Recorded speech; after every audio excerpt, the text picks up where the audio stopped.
এক অনুষ্ঠানে গানের শো করতে গিয়ে এক তরুণীর ঠোঁটে চুমু দিয়ে বিতর্কে জড়িয়েছিলেন। চুমু কাণ্ডে তীব্র সমালোচনার মুখে পড়েন উদিত নারায়ণ। সেই বিতর্ক কিছুটা থিতিয়ে যেতেই এবার আইনি বিপাকে জড়ালেন এই গায়ক। তার বিরুদ্ধে খোরপোশ সংক্রান্ত অভিযোগ এনে মামলা করেছেন উদিত নারায়ণের প্রথম স্ত্রী রঞ্জনা ঝা। অভিযোগ, তাকে তার সম্পত্তি থেকে বঞ্চিত করা হচ্ছে।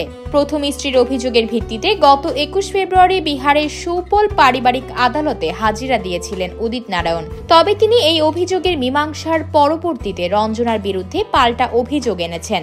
গায়কের দাবি, রঞ্জনা তার থেকে টাকা হাতিয়ে নেয়ার চেষ্টা করছেন। যদি এই মামলায় আগেও বিপাকে পড়েছিলেন গায়ক। বিহারের মহিলা কমিশনেও তার বিরুদ্ধে একটি মামলা দায়ের হয়েছিল। তবে তখনই সেই মামলার নিষ্পত্তি হয়ে যায়, কারণ তখন দুই পক্ষ মীমাংসার পথে হেঁটেছিলেন। সেই মামলা থেকেই জানা যায়, প্রথম স্ত্রী রঞ্জনা ঝাকে আগে প্রতি মাসে 15,000 রুপি করে দিতেন উদিত। 2021 সালে সেই অঙ্ক বেড়ে দাঁড়ায় 25,000। এছাড়াও প্রথম স্ত্রীকে চাষের জন্য একটি জমিও দিয়েছিলেন উদিত নারায়ণ। সঙ্গে দিয়েছিলেন 1 কোটি রুপির একটি বাড়ি এবং 25 লক্ষ রুপির গহনা। এসবই সে সময় জেনেছিল মহিলা কমিশন, যদিও সেই গয়না বিক্রি করে দেয় রঞ্জনা ঝা।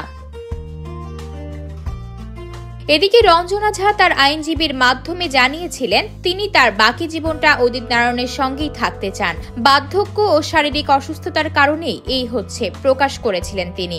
এদিকে আবার আদালতের বাইরে সংবাদ মাধ্যমের কাছে রঞ্জনা অভিযোগ করেন, তার গায়ক স্বামী তাকে উপেক্ষা করছেন, এমনকি তার জমি বিক্রির টাকা থেকে 18 লক্ষ নিজের কাছে রেখে দিয়েছেন। এখানেই শেষ নয়, রঞ্জনার অভিযোগ ছিল তিনি মুম্বাই গেলে তার পিছনে দুষ্কৃতকারীও পাঠানো হয়।